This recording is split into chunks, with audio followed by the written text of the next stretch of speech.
मसीह तू मेरी जिंदगी, मसीह तू मेरी जान है,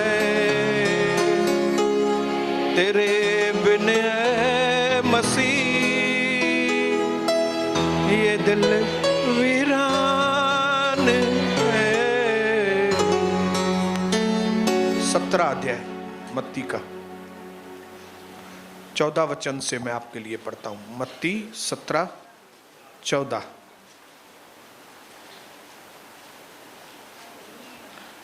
And when they were come to the multitude, there came to him a certain man, kneeling down to him and saying, जब वो भीड़ में थे तो एक व्यक्ति उनके पास आया और घुटना टेक कर उसके आगे खड़ा रहा, बैठा और उसने कहा, प्रभु मेरे बच्चे पर दया कर, वो बहुत तकलीफ में है, वो घड़ी घड़ी अपने आप को आग में फेंक देता है, पानी में फेंक देता है, वो बहुत तकलीफ में है। और मैं उसको प्रभु आपके चेलों के पास लेके गया था, ये यूहन्ना, याकूब, पतरस, ये सबके पास मैं लेके गया, पर वे उनको ठीक नहीं करने पाए। तब यीशु ने उनको जवाब दिया और कहा, ओ अविश्वासी और हठीले लोगों, मैं कब तक तुम्हारे साथ रहूंगा और मैं कब तक सहूंगा तुम्हारी? लेके आओ उस बच्चे को, इधर लेके आओ। और प्रभु यीशु ने एक ही बार खाली शैतान को धमकाया और वो दुष्ट आत्मा उसमें से निकल गई। बच्चा तुरंत ठीक हो गया, उसी वक्त वो बिल्कुल ठीक हो गया। और तब चेले प्रभु के पास थोड़ा उसको साइड में लेके गए, क्योंकि काफ़ी बेइज्जती हो गई उनकी। Praise the Lord, hallelujah. उनकी काफ़ी बेइज्जती हो गई थी। उनको साइड में लेके गए और चुपके से पूछा होगा, हम क्यों नहीं इस दुष्ट आत्मा को निकाल पाए?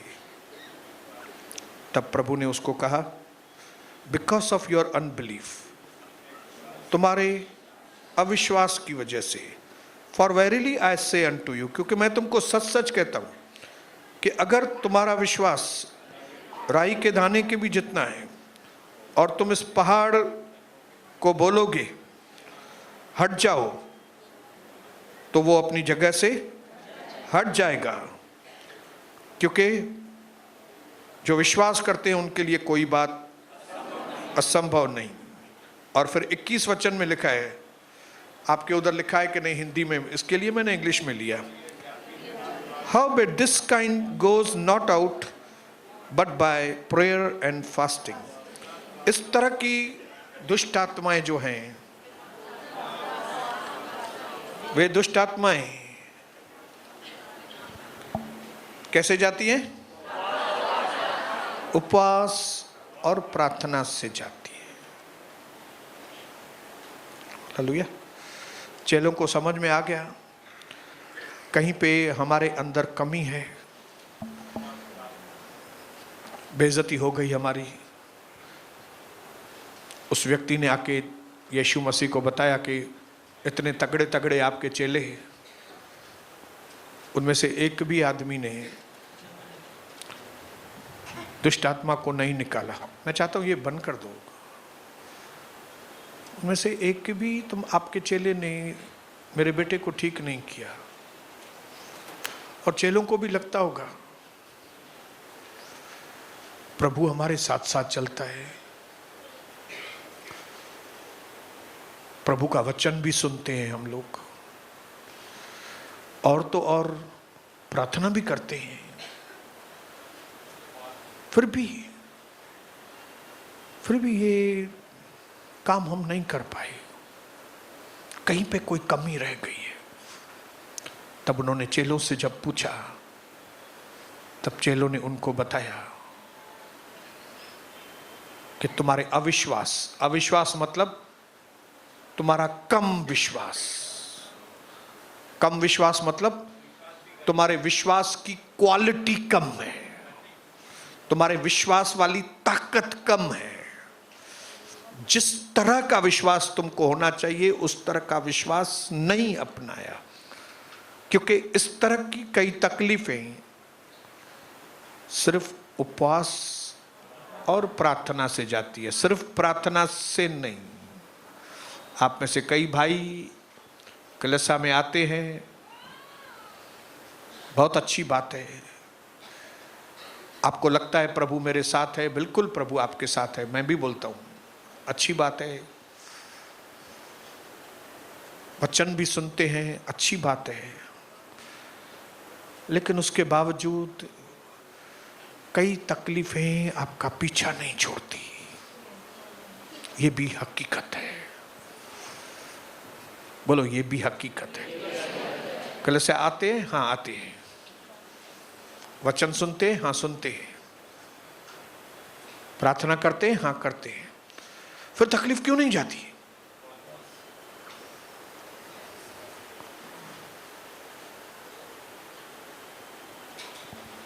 इसके लिए हम जो प्रभु के लोग हैं, हमें प्रार्थनाओं की सिस्टम, प्रार्थनाओं के तौर तरीके, कायदे कानून, इन चीज़ों को जानना हमारे लिए बहुत ज़रूरी है। और आज प्रभु ने मुझसे बात की और प्रभु ने कहा कि मैं चाहता हूं कि प्रभु का दर्शन कलीसिया में शैतान भगाओ मुहिम चालू हो। हालेलुया। कौन सी मुहिम? शैतान भगाओ मुहिम। एक एक विश्वासी के जीवन से, एक एक विश्वासी के घर से छुपी हुई दुष्ट आत्माएं, भूत प्रेत, पुरानी पुरानी तकलीफें, पुराने दर्द, पुरानी गलत आदतें, एक एक ये भूत प्रेत का काम निकलना चाहिए, आउट। हालेलुया। आपने देखा है कई बार शहर के अंदर चीफ मिनिस्टर या तो एमएलए वगैरह सफाई की मुहिम लगाते हैं और फिर वो ऐलान करते हैं कि पूरे शहर में हमको सफाई करना है, और तुरंत जो सफाई वाले लोग हैं वे अपना लंबा लंबा झाड़ू लेके रोड पे आ जाते हैं। हालेलुया। न सिर्फ वो सफाई के कर्मचारी, लेकिन सफाइयों के कर्मचारियों के साथ साथ जो आम पब्लिक है वो भी शुरू हो जाती है। वो बोलती है हम अपने घरों की सफाई करेंगे और ये लोग घर के बाहर की सफाइयां करेंगे, और इस तरह से पूरा शहर क्लीन हो जाता है। प्रभु चाहता है कि क्योंकि ये जो 2024 है, ये प्रभु ने भविष्यवाणी कर दी है पहले से ही, उसने पहले से ही बता दिया है कि ये साल जो है वो महान विजयों का साल है। और ये महान विजय ऐसे ही नहीं आती है, महान विजय महान विश्वास के द्वारा आती है। हालेलुया। और परमेश्वर चाहता है कि वो महान विजय आपको दे, तो उसके पहले प्रभु चाहता है कि आपके अंदर वो महान विश्वास इंजेक्ट हो। हालेलुया। आपके अंदर इंजेक्शन लगे ताकि आपके अंदर वो महान विश्वास आए। प्रभु ने कहा इस तरह की दुष्ट आत्माएं, इस तरह के जो प्रॉब्लम है ना, सीरियस प्रॉब्लम है ना जो आपके जीवन के हैं, ये सिर्फ प्रार्थना से नहीं जाएंगे, ये उपवास और प्रार्थना से जाएंगे।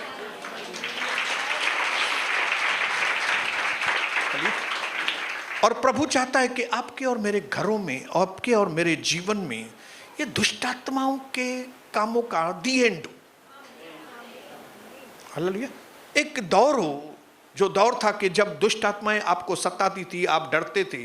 प्रभु चाहता है अभी वो एक दौर खत्म हो और एक नया दौर चालू हो। उस नए दौर में क्या हो कि आप जहां जहां जाए ना, वहां पे दुष्ट आत्माएं आपसे डरे। अभी और वो दौर परमेश्वर आपके जीवन में शुरू करना चाहता है, और उसकी चाबी भी वो हमको दे रहा है। और उसने खुले तरीके से बताया कि इस तरह की मतलब इस तरह की जटिल, इस तरह की हट्ठी, इस तरह की गंदी दुष्ट आत्माएं जो है ना, वो उपवास और प्रार्थना के साथ जाती है। हालेलुया। अगर चेलों ने दुष्ट आत्माओं से पूछा होता, भाई हम भी आपको निकाल रहे थे, आप हमारे बोलने से क्यों नहीं निकल रही थी, तो दुष्ट आत्माओं ने क्या जवाब दिया होता? दुष्ट आत्माओं ने जवाब दिया होता, ए चल रे। आपको मालूम है दुष्ट आत्माएं अच्छी तरह से बात करती हैं क्या? पतरस को क्या बोला होता दुष्ट आत्मा ने? ए चल रे, शरिया भेड़ा। आज हमारे कई विश्वासियों की हालत ऐसी है, घर में समस्या ऐसे गड़ी हुई है, बंधन ऐसे पकड़ा हुआ है, तकलीफ ऐसी गड़ी हुई है घर में कि जाती नहीं है। हम बेचारे बन गए उनके आगे, बेचारे, कि कई बार कई चीजों का हम लोग फैसला भी लेते हैं कि हम ऐसा करेंगे, ये करेंगे, हम इस तरह से आगे बढ़ेंगे हम, लेकिन वो फैसला काम में ही नहीं आता, वो फैसला फ्रूटफुल होता ही नहीं है, उस फैसले पे हम चल ही नहीं पाते। लेकिन परमेश्वर चाहता है कि इस दौर का अंत हो। हालेलुया। आपको मालूम है मार्च जो होता है वो ईयर एंडिंग होती है, फाइनेंशियल ईयर। 1 अप्रैल से नया साल शुरू होता है। कितने लोगों को मालूम है? ये धंधे वाले लोगों को मालूम होगा। 1 अप्रैल से नया फाइनेंशियल ईयर शुरू होता है। जो भी बजट के अंदर नए कायदे कानून वगैरह जो गवर्नमेंट ने लागू किए, वो लागू अभी तक हुए नहीं, वो हमेशा 1 अप्रैल से लागू होते हैं। जो गवर्नमेंट ने बोला अभी ऐसा होगा, अभी ऐसा होगा, अभी ऐसा होगा, अभी ऐसा होगा, अभी ऐसा होगा, ये सारी चीजें अभी ऐसा होगा, ये 1 अप्रैल से होगा। तो परमेश्वर भी चाहता है कि क्यों नहीं हम जो ओल्ड दौर है, जो ओल्ड तरीका है, जो पुराना तरीका है जीने का, जो पुरानी तकलीफें हैं, ये ईयर एंडिंग में क्यों नहीं उसको खत्म करें? अब आप एग्री हैं तो हाँ बोलिए, आमीन बोलिए। आप चाहते हो कि ये मार्च पूरी होने तक, 31 मार्च होने के पहले हमारे घर का, हमारे जीवन के अंदर से दुष्ट आत्माओं का सफाया हो जाए? तो प्रभु ने बताया कि मार्च महीना जो है ना, तैयार हो जाओ मेरे साथ उपवास और प्रार्थनाएं करने के लिए। और वो भी सीधा साधा उपवास प्रार्थना नहीं, वो जैसे बच्चे लोग रखते हैं उपवास प्रार्थना, वो उपवास नहीं। मैंने 3 दिन उपवास रखा था, मैं 4 दिन से उपवास में हूं ब्रदर, मैं 8 दिन हो गया मैंने उपवास किया है, मैं 40 दिन उपवास करती है, वो वाला उपवास नहीं।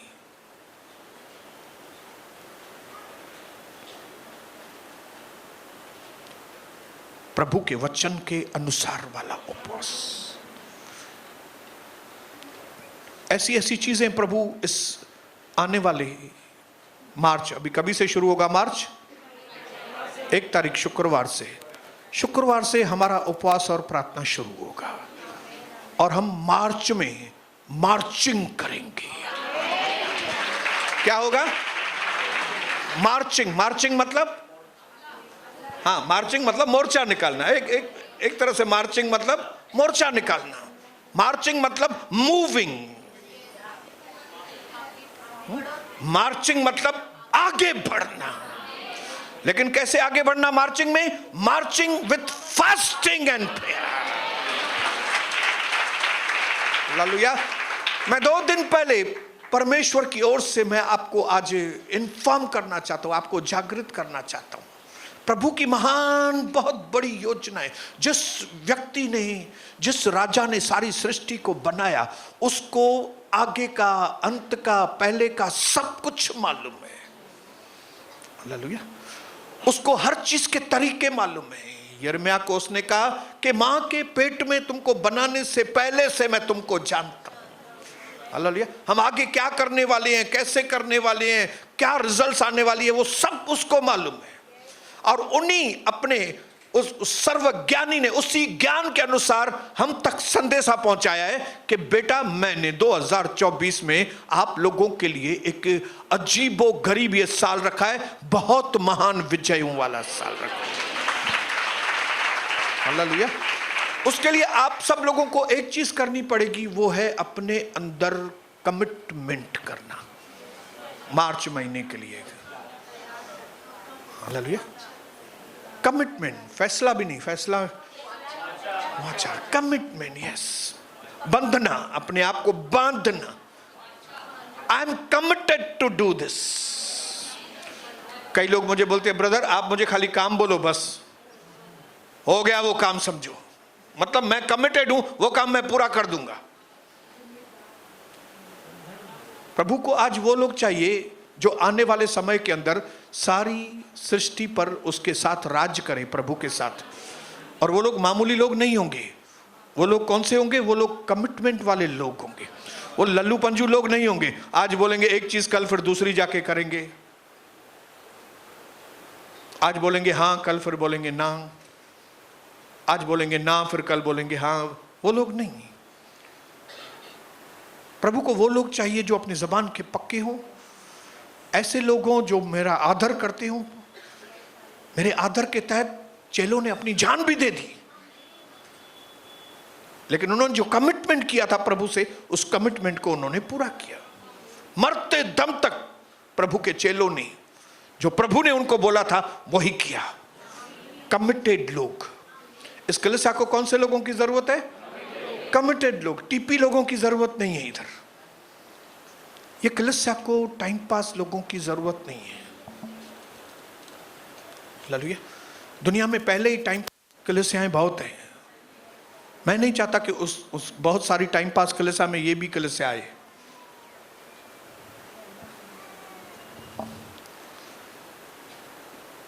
और ऐसी कलीसिया जहां पे लोग बंधनों में हो, वो कलीसिया मुझे नहीं चाहिए। मैं चाहता हूं जिस तरह से परमेश्वर ने मुझे सारे बंधनों में से आजाद किया है, मेरे लोग क्यों बंधनों में हो? फिर भाई मेरे लोग क्यों बंधन में हो? दुष्ट आत्मा का बंधन क्यों हो आपके ऊपर? जो तेल हारून के सर पर है वो उसकी दाढ़ी से होकर कपड़े के छोर तक क्यों नहीं आए? भाई आपके ऊपर क्यों नहीं अभिषेक हो?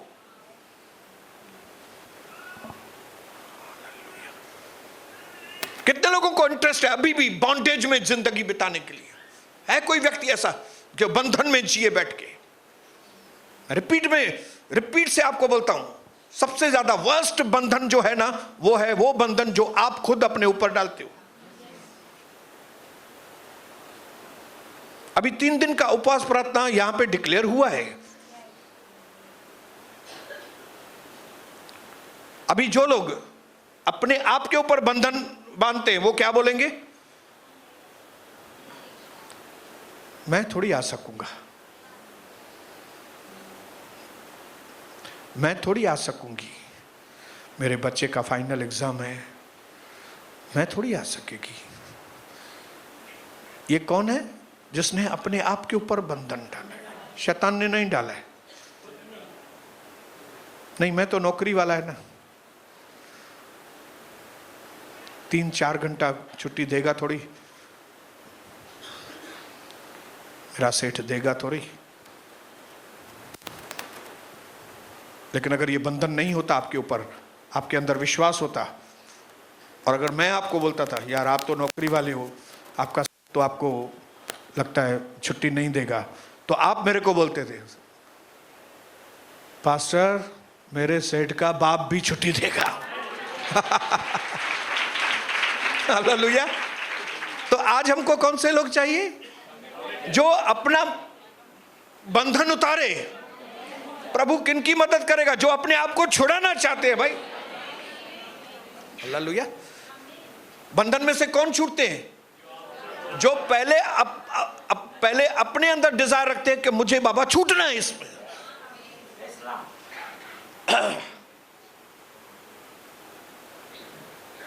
हालेलुया। और मैं धन्यवाद करता हूं, 2 दिन के बाद मार्च शुरू होने वाला है। मार्च का मतलब है मार्च, आगे बढ़ो, आगे बढ़ो, सांपों को और बिच्छुओं को रौंदते हुए आगे बढ़ो। हालेलुया। मैंने अपने मन में डिसाइड किया है, 31 साल में जितने उपवास किए मैंने, उनसे बिल्कुल अलग तरीके के उपवास प्रभु मैं मार्च में आपके लिए करूंगा। मैंने प्रभु से वायदा किया, प्रभु जो आपने मेरे लिए किया है वो तो मेरी समझ के भी परे है। एक व्यक्ति सोच भी नहीं सकता है इतने उपकार आपने मुझ पर किए, और खाली किए नहीं है, करते ही जा रहा है, करते ही जा रहा है, करते ही जा रहा है, करते ही जा रहा है।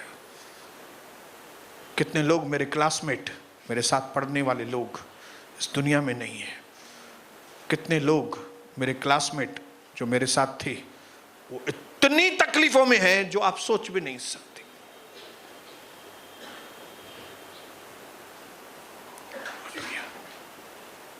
मेरे एक क्लासमेट की पत्नी गुजर गई थी, वो दूसरी पत्नी के साथ रहते हैं। एक दूसरे क्लासमेट, उसकी बेटी को बेचारी को ऐसा कोड़ के जैसे निशान है, क्या कैसे जीते होंगे। लेकिन प्रभु आपने मुझ पर इतने उपकार किए और आपने मुझे इतने छुटकारे दिए, और आपने मुझसे एक चीज मांगी है खाली, कौन सी? कि मैं पृथ्वी के सारे कुलों के लिए मैं एक आशीष का कारण बनूं।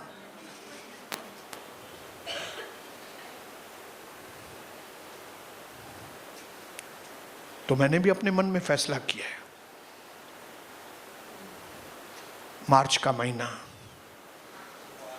ईयर एंडिंग इज कमिंग, शैतान के कामों की एंडिंग आ गई है। New financial year 1 April will come. New financial year की शुरुआत होने वाली है। जो गवर्नमेंट के नए कायदे, जो प्रभु ने नई भविष्यवाणी हमारे लिए की है, वो 1 तारीख से लागू हो जाना चाहिए, 1 अप्रैल से। हालेलुया। इस तरह के मार्च के अंदर हम परमेश्वर के आगे अधीनता में हो जाएं कि 1 अप्रैल को हमारा दुश्मन अप्रैल फूल हो ही जाए। हालेलुया। बोलो, अप्रैल फूल होना ही चाहिए, हमारा विरोधी होना ही चाहिए। मेरी तकलीफों का अंत भी होना ही चाहिए, मेरी कमजोरियों का अंत होना चाहिए, मेरे बेटे को नया जीवन मिलना चाहिए, मेरी बेटी का उद्धार होना ही चाहिए, मेरे घर में ब्रेक थ्रू आनी चाहिए।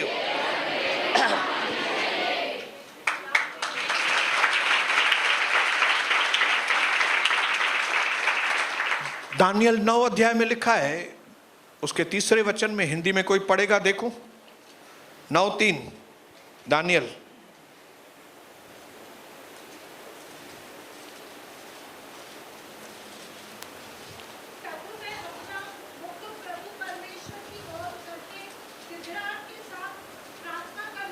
ये दानियल जो है ना, ये बड़ा पावरफुल व्यक्ति है। मैं आपको बताऊं, ये दानियल मुझे बहुत पसंद है, क्योंकि ये दानियल खाली प्रार्थना नहीं करता है, ये दानियल उपवास के साथ प्रार्थना करने में माहिर आदमी है। ये कहता है कि मैं क्या किया, सिस्टर क्या बोल रहे हैं वो? गिड़गिड़ाहट के साथ, और गिड़गिड़ाहट और प्रार्थना, प्रेयर एंड विनती, प्रार्थना और विनती। नबूकदनेस्सर राजा था दानियल के वक्त में, और दानियल को मालूम था राजा के आगे लोग कैसे विनतियां करते हैं, कैसे गिड़गिड़ाते हैं। उसने ये सब सीन देखे होंगे अपनी आंखों से, और फिर उसको समझ में आया होगा कि नबूकदनेस्सर तो खाली इधर का राजा है, और अगर थोड़े हाथ जोड़ कर विनतियां करते हैं तो ये राजा सुन लेता है। तो वो जो राजाओं का राजा है, अगर हमने उसके आगे प्रार्थना और विनतियां की तो वो कैसे नहीं सुनेगा? उसने गिड़गिड़ाहट और प्रार्थना के साथ और उपवास के साथ, यही चीज इसकी बहुत अच्छी है, ये चीज अच्छी है। हालेलुया। जोड़ जोड़ के और प्रभु को देना, ये भी जोड़ के फिर प्रभु को, फिर और उसमें जोड़ के प्रभु को दो, फिर और उसमें जोड़ के प्रभु। यही लोग अपने जिंदगी में बहुत आगे आते हैं। हालेलुया। जो लोग ना अपने जीवन में प्रभु का कटौती करते, कटौती, ये भी कटौती, ये भी कम करके दो, ये भी कम करके दो, ये भी कम करके दो, ये लोग जिंदगी में कभी आगे नहीं बढ़ेंगे। हालेलुया। और परमेश्वर ने मौका दिया है हमको कि मार्च के महीने में अभी हम कटौती करना बंद करके मार्च में एक्स्ट्रा एक्स्ट्रा और एक्स्ट्रा, ताकि परमेश्वर हमें ऑर्डिनरी में से एक्स्ट्रा ऑर्डिनरी बनने में मदद करे हमारे। तो अगर दानियल गिड़गिड़ाता भी है, प्रार्थना भी करता है, लेकिन उसके साथ साथ उपवास भी करता है, तो इसको कौन हराएगा? इसको कौन हरा सकेगा? फिर आपको कोई भी नहीं हरा सकेगा अगर ये इन 3 चीजों को आप पकड़ के चलेंगे ना, कि विनती, प्रार्थनाएं और उपवास, आप भी जिंदगी में कभी नहीं हारेंगे। ये हारे हुए मसीह सारी दुनिया में घूमते हैं, उनको निहारो भी मत, उनको निहारो मत। मैं स्ट्रिक्टली अपने कलीसिया के लोगों को बोलता हूं, हारे हुए मसीहों को देखो ही मत। इधर दानियल को देखो, और अगर दानियल नहीं दिखता है तो इधर इसको देखो। ये 5 फुट 7 इंच आपके सामने हूं, 5 फुट 7 इंच है। किधर था, किधर पहुंचा है प्रभु ने। कितने दुश्मन थे, अभी कितने दुश्मन हैं? गुम। और अगर आने वाले समय में किधर से प्रकट होगा कोई, तो एक दिशा से प्रकट होगा, 7 दिशाओं से विलीन हो जाएगा, विलीन। जैसे मालूम है आपको, थोड़ा धुआं उठता है तो फिर हवा में विलीन हो जाता है, विलीन।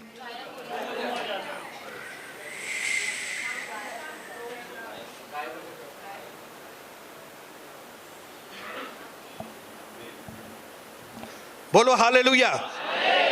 योएल की किताब में है, योएल की किताब आपके में, आपके बाइबल में है क्या? देखें, खोलिए, 2 अध्याय, उसका 12 वचन। प्रभु बुला रहा है कई लोगों को, प्रभु का दर्शन कई लोगों को बुला रहा है। हाँ बोलिए।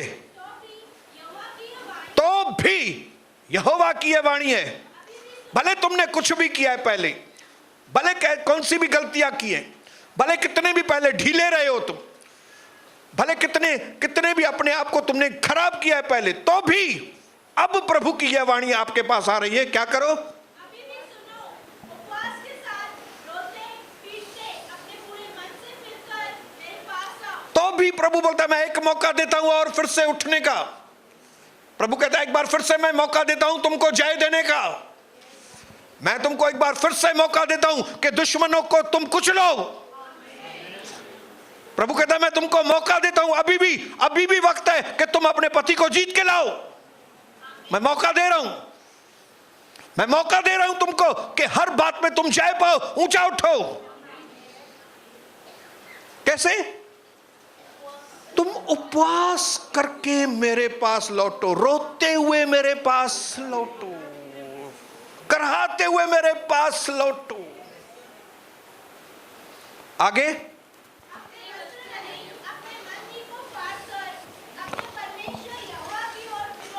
अपना मन फाड़ के, अपना मन फाड़ के। ये कौन सा मन है मालूम है? जहां पे धोखे ही धोखे हैं ये मन में। प्रभु कहता है ये मन जो है ना तुम्हारा धोखेबाज, ये मन क्या बोलेगा तुमको 1.5 घंटे से ज्यादा मत बैठो इधर, तुम बीमार हो, तुम अपने आप को देखो गिरधारी, 1.5 घंटे से ज्यादा नहीं। ये कितना भी बोले तुमको, तू 6 बजे ही आया कर। प्रभु कहता है ना ऐसे मन को ना तू काट के इधर आ। तू अपने मन की बुराइयों को काट, अपने मन की गड़बड़ियों को काट। हालेलुया। ये मन जिसने तुमको घुमा के रखा है, हालेलुया, मन को काटिए।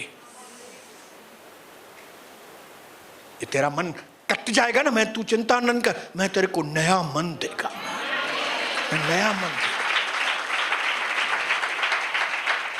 हालेलुया। उपवास करके मेरे पास आ। आज मैं आपको दिल से बताना चाहता हूं,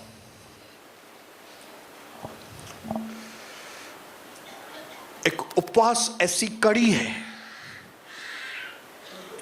एक उपवास ऐसी कड़ी है जो हमको परमेश्वर के साथ और मजबूत करती है।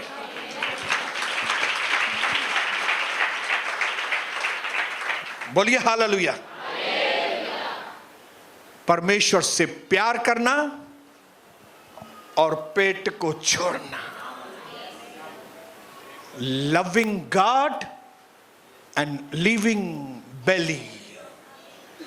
ये बेली है ना, बेली, ये बहेलिया है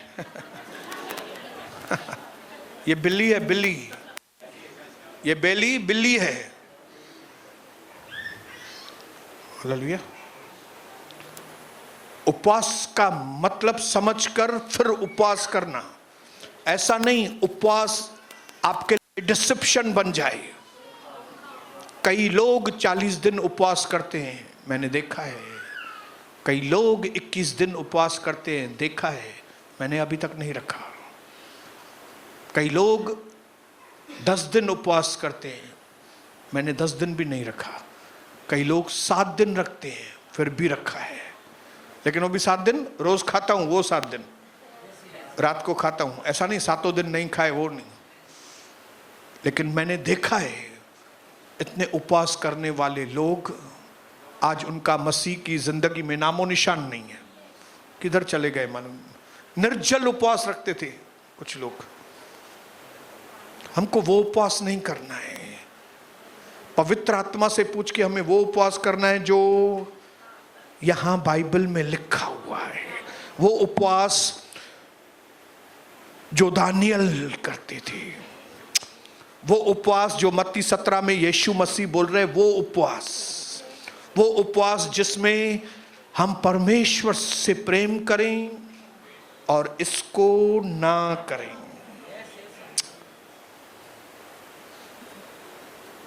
इंग्लिश में लिखा है, फास्टिंग मीन्स बी केयरफुल।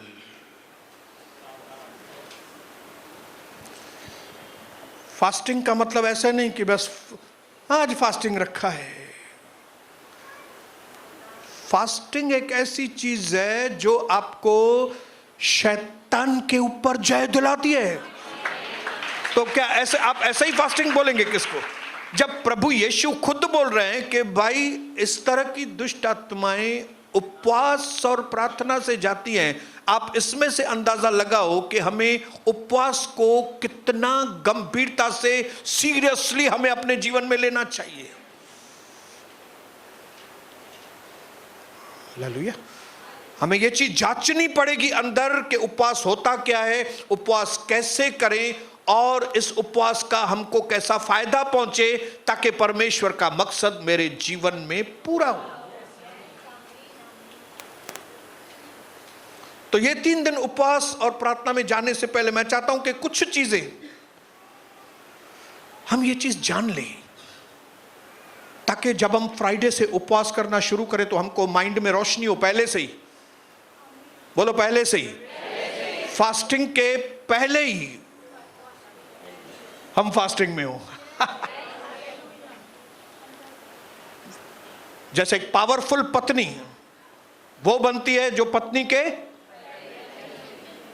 जब कंवारेपन में ही उसको मालूम हो कि पत्नी क्या होती है, पत्नी को कैसा होना चाहिए, पत्नी को कैसा स्वभाव होना, जब पहले से ही उसको पत्नी के बारे में मालूम है, तब वो अच्छी पत्नी बनती है।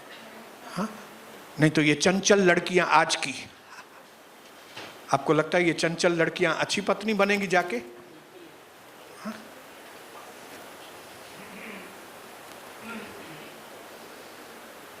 आपको लगता है हम अच्छा उपवास रख सकेंगे? नहीं, जब तक के सही तरीके से उपवास के बारे में मालूमात नहीं करेंगे तब तक हम सही उपवास नहीं रख सकेंगे। और मैं चाहता हूं कि हम उपवास की एक एक चीज को अपने अंदर ग्रहण करें ताकि हमारा एक एक दिन का उपवास पावर लेकर आए हमारे।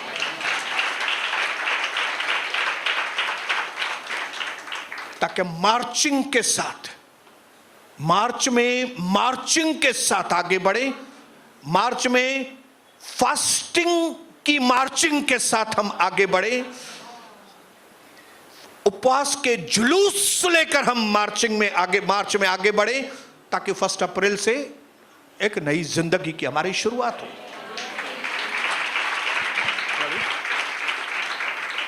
तो पहली चीज ध्यान में रखना कि सही उपवास जो है वो आपके शरीर की पुरानी आदतों को तोड़ता है। सही उपवास आपके शरीर की पुरानी आदतों को डिसरप्ट करता है। डिसरप्ट मतलब हाँ, तो आपको लगता है शरीर करने देगा? हाँ, शरीर करने नहीं देता है। ये हमको मदद लेनी पड़ती है। ये किसी की मदद लेके जब हम फास्टिंग करते हैं, तब ये घोड़ा जो है ना, ये घोड़ी, इसको लगाम लगानी पड़ेगी और उसके लिए हमको मदद की जरूरत है, ताकि ये जैसा कर रहा है अभी उसको स्टॉप करना है। इसको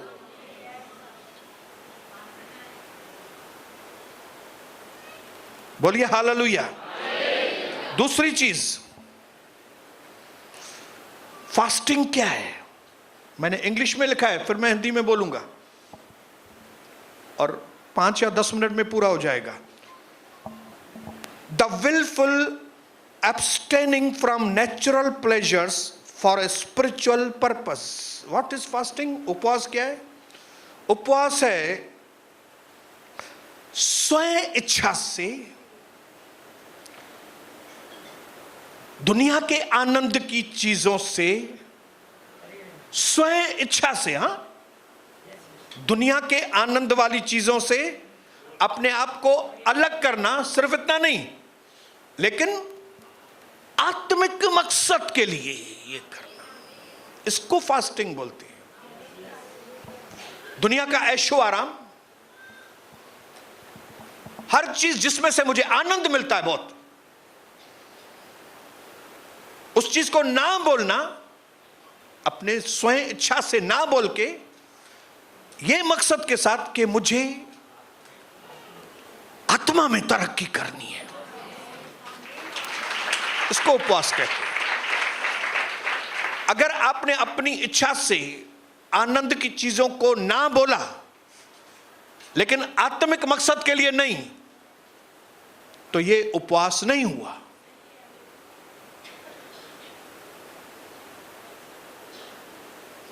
हालेलुया। कई लोग किधर किधर जाते और बोलते हैं मैं दारू छोड़ के आया, मैं फलानी चीज छोड़ के आया, मैं ये छोड़ के आया। ये सबका आत्मिक चीजों से कोई नाता नहीं है। मैं कई बार किधर जाता था, फिर दारू छोड़ के आता था, फिर आके 2 महीने के बाद फिर दारू पीता था। मुझे जॉन्डिस हुआ और मैंने 4 महीना चाय नहीं पी। मैं बोला चाय नहीं पीऊंगा, चाय नहीं पीऊंगा, चाय नहीं पीऊंगा, लेकिन 4 महीने के बाद फिर चाय शुरू हो गई। चाय चाय चाय चाय चाय चाय कॉफी कॉफी। जो ट्रेन में, सब अभी ट्रेन में जाके आए हूं तभी मुझे मालूम, कॉफी कॉफी। अरे भाई कॉफी दो, कॉफी दो। जिस बात का आत्मिक चीजों से कोई नाता नहीं है, उसको उपवास नहीं बोलते, उसको डाइटिंग बोलते हैं। मैं सलाद पे चलती है अभी में, तू सलाद पे चलती है मतलब उपवास नहीं है वो। हाँ, तू चलती है सलाद पे। मां हाणे सलाद ते ही वेठी हूंदी आहियां। बोलो हालेलुया। तो दुनिया के खाली खाना नहीं, खाना इंक्लूड है उसके अंदर। हाँ, क्योंकि खाना खाने में आनंद मिलता है। हाँ बोलो बोलो, खाना खाने में आनंद मिलता है। Abstaining yourself, उन चीजों से अपने आप को अलग। ये इसमें तो मैं दिख रहा हूं, ठीक है, नहीं तो आप जब घर में टीवी देखते हो तो एंटरटेनमेंट, इसमें क्या मिलता है? आनंद। बोलो हाँ, आनंद मिलता है, मनोरंजन, मनोरंजन, आनंद मिलता है। आप खाना नहीं खा रहे लेकिन ये देख रहे हैं, मतलब आप आनंद ले रहे हैं, मतलब आप उपवास नहीं कर रहे हैं।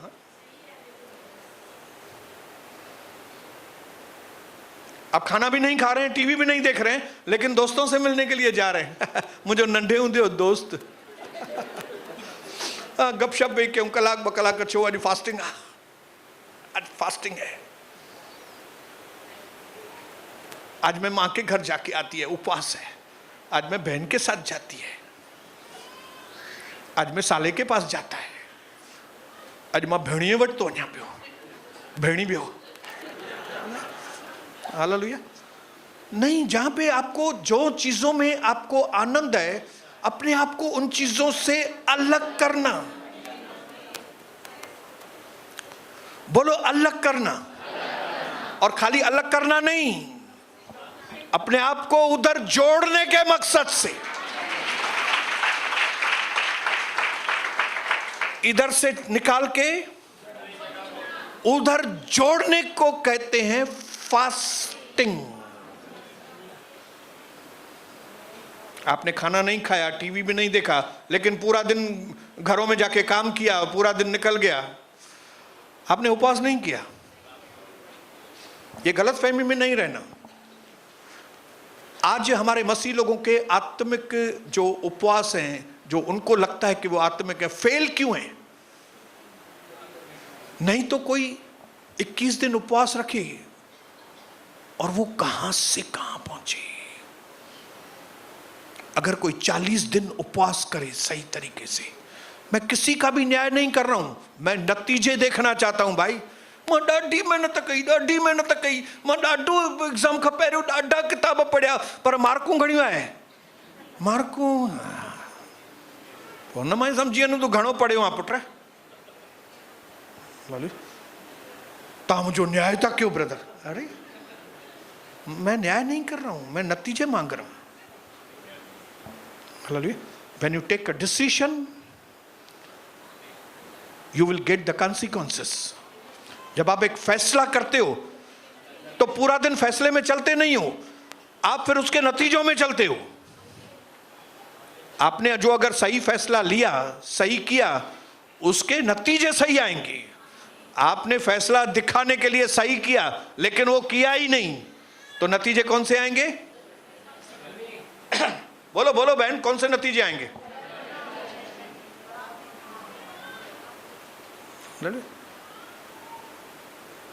उपवास जो है वो हमारा फैसला है, धरती को ना, स्वर्ग को हां।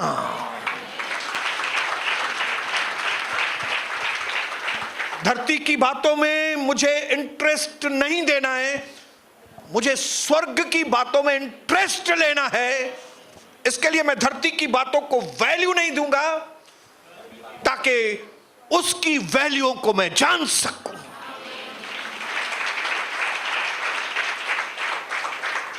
बोलिए हालेलुया। अगर इस तरह का उपवास जिसमें आपका जो आनंद की बातें हैं वो आप छोड़ने के लिए तैयार हैं और अपने आप को वीपिंग के लिए, वीपिंग, अपने आप को रूम बंद, अपने आप को कमरा बंद। बाइबल में देखेंगे जिन्होंने, कई लोगों ने जो उपवास प्रार्थना किया, वो उपवास में यीशु मसीह निर्जन प्रदेश चले गए थे। मतलब उनको लोग भी नहीं चाहिए, जो चीज डिस्टर्ब करती है वो चीज नहीं चाहिए हमको। निर्जन प्रदेश में हमारे यीशु मसीह चले गए, पहाड़ पे चले जाते थे अकेले। हालेलुया। इवन पहला कोरिन्थियन 7 अध्याय 5 वचन में पौलुस कहता है कि अगर तुमको उपवास रखना है तो तुम अपनी पत्नी को कहो, पत्नी हम 3 दिन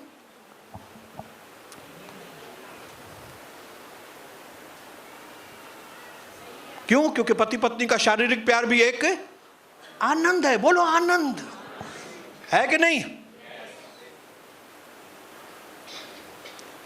वो आनंद भी नहीं। ऐसा कुरिन्थियन की किताब में लिखा है। परमिशन लो अपनी पत्नी से, डार्लिंग मैं चाहता हूं 3 दिन मैं उपवास और प्रार्थना करूं, 3 दिन आपको और मुझे थोड़ा दूर रहना पड़ेगा। आप बोलती है हां, तो हम कंटिन्यू रखेंगे। आनंद, ये दुनिया का आनंद नहीं, क्योंकि मुझे स्वर्ग आनंद का पीछा करना है। हालेलुया। मुझे दुनिया की बात को छोड़ के स्वर्ग की बातों का पीछा, ये जो फास्टिंग है ना, वो पीछा करना है, पीछा ढूंढना है, ढूंढना। परमेश्वर को ढूंढने को उपवास कहते हैं।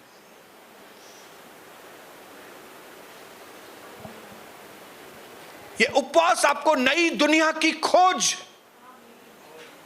नई दुनिया, वो नया आनंद यार, वो नया उत्साह मेरे अंदर जागे। इसके लिए ये बातें जो मुझे डिस्टर्ब करती है, खाली डिस्टर्ब नहीं, मुझे डिस्ट्रैक्ट करती है। डिस्ट्रैक्ट मतलब डाइवर्ट कर देते, हमारे ध्यान को ही भटका देती है। तो ये टाइम का जो उपवास और प्रार्थना रखेंगे ना मेरे भाइयों बहनों, मैं आपके साथ हूं और आप हमारे साथ हैं। हम कैसा उपवास रखेंगे मालूम है? ऐसा उपवास और प्रार्थना करेंगे कि हमारा परमेश्वर यीशु हमारे से खुशबू को मिले।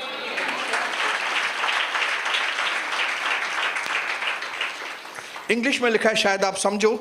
Fasting means personal commitment to renounce the natural. ये हमारी व्यक्तिगत परमेश्वर के साथ वाचा है कि हम नैसर्गिक चीजों को, नेचुरल चीजों को क्या करेंगे? रिनाउंस करेंगे। रिनाउंस मतलब cut, no. Hallelujah. Renounce the natural to invoke spiritual. Invoke मतलब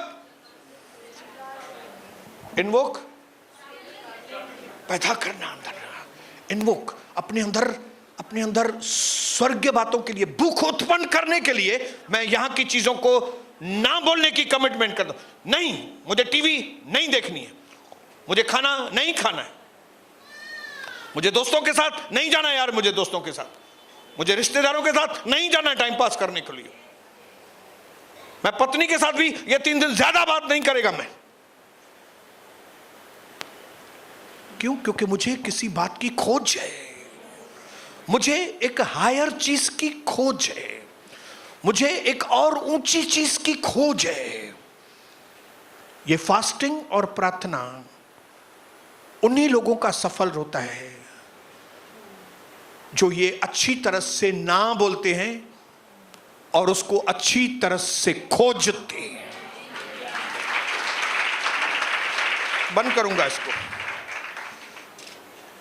क्योंकि बाकी की जो चीजें सिखाएगा पवित्र आत्मा वो हम सीखेंगे फ्राइडे, सैटरडे, संडे, और कभी जब हमारी अंदर तैयार होगा।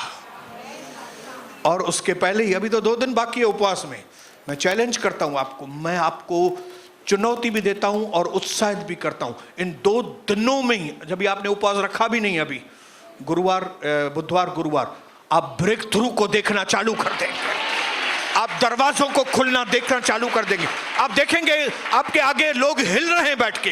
क्यों? क्योंकि आपने फैसला किया है कि मुझे फ्राइडे से शुक्रवार से 3 दिन सही तरीके की उपवास और प्रार्थना करनी है। मैं छुट्टी लेगा, मैं ये करेगा, मैं ताला लगाएगा, मैं किसी से भी नहीं मिलेगा, मैं एक ही चीज रखेगा कि मुझे अभी नेचुरल नहीं, मुझे सुपर नेचुरल लोगों की जरूरत है। प्रभु आपको बहुत आशीष करे। आज जाए यहां से तो एक नए व्यक्ति बन के जाना, तैयारी के साथ आना फ्राइडे को, कि मैं जब फ्राइडे को आऊं एक सामर्थ्य से भरा हुआ व्यक्ति बन के आऊं, यीशु प्रभु के नाम से।